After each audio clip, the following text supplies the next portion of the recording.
To start this demo, we're going to talk about Google Cloud Platform's Virtual Private Cloud, which is a service that a lot of cloud providers offer, but what differentiates Google Cloud Platform's Virtual Private Cloud is the fact that it can span multiple regions. This makes it especially suited for an international company like the International Travel Agency, because it makes creating a global network extremely easy. As you can see, my Virtual Private Cloud has 3 subnets, one for Europe West, one for Asia East, and one for North America.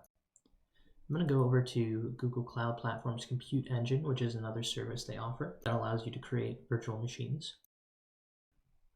As you can see here, I have 4 virtual machines. These two here, these two DCEU and DCNA, are domain controllers that I've set up in Windows Server 2016. One's in Europe West and one's in North America.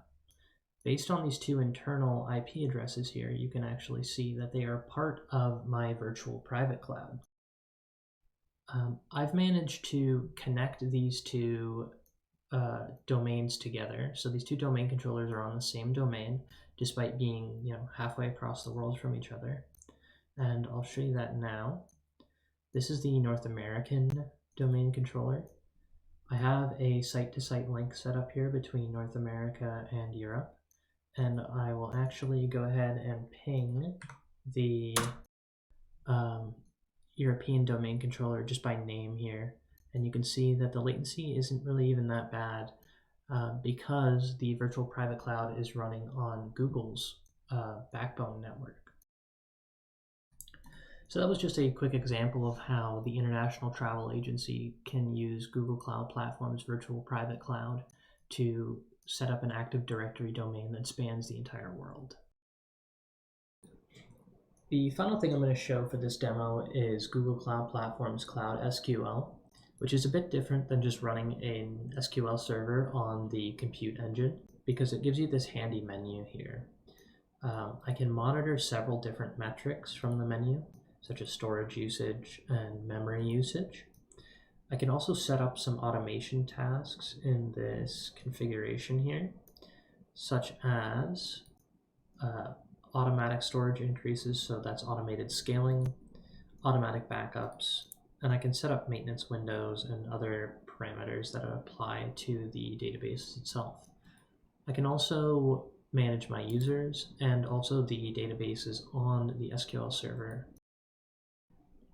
This server is running on a private IP address only, so it's not accessible via a public IP address. That's because it's on the services subnet of my virtual private cloud. So in order to connect, I actually have to use an instance that's running on my virtual private cloud, which I'll show now. So I'm going to SSH into an Ubuntu VM that's on the Europe West subnet of my virtual private cloud by pressing this SSH button. It'll open up a window like this. As you can see, this VM is running on the ida.com domain, and by using this command here, this SQL cmd, and specifying the 10.0.0.8 address, which is the address of the SQL server, I've managed to connect. I couldn't do this from my local machine because, as I said earlier, this is a private IP address that's only available on my virtual private cloud network.